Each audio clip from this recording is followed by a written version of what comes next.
இகத்திருந்த வண்ணம் ஏலாம் மிகத்திருந்த அருட்பேர் இன்ப வடிவம் சிறியேன் முன்புரிந்த தவத்தால் சகத்திருந்தார் காணாதே சிறிது கண்டு கொண்ட தரம் நினைந்து பெரிதின்னும் தான் காண்பேம் என்றே அகத்திருந்த ஏனை புறத்தே இழுத்து விடுத்ததுதான் ஆண்டவனின் அருட்செயலோ மருட்செயலோ அறியேன்.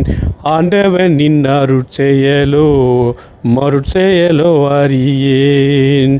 மகத்திருந்தார் என் அளவில் எண்ணினை பறந்தோ மணமாலை பாய்வது கான் மன்றில் நடத்தரசே.